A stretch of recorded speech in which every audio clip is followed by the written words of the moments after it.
There is still no more evidence to support President Trump's latest unfounded claim that President Obama wiretapped him than there was the moment he made it on Saturday morning. There is, however, a full-blown firestorm raging over it right now in Washington, and we'll bring you the very latest on that in just a moment. First, though, the genesis of the claim that prompted FBI Director James Comey to go so far as to ask the Justice Department to actually refute it over the weekend.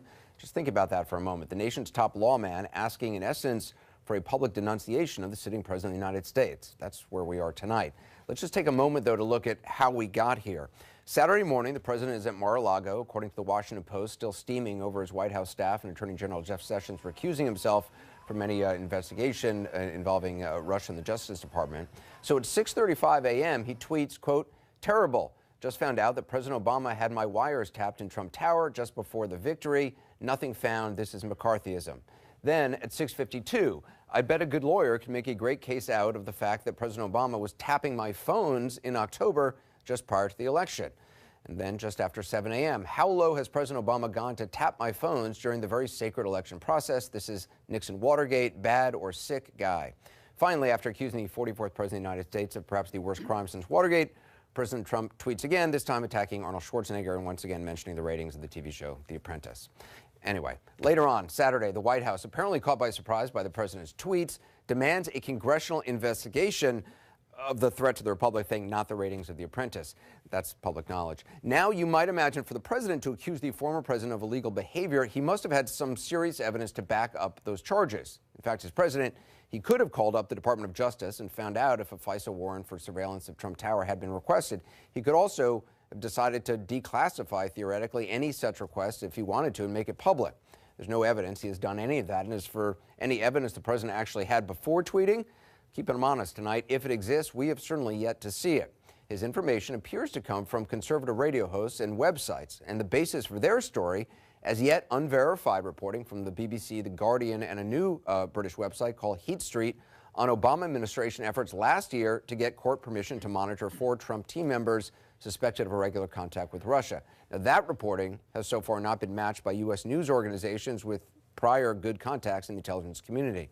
Now, it's important to point out that none of these British outlets or the conservative outlets in the U.S. that are pushing the story reported that President Obama either ordered or sought wiretaps on then Mr. Trump.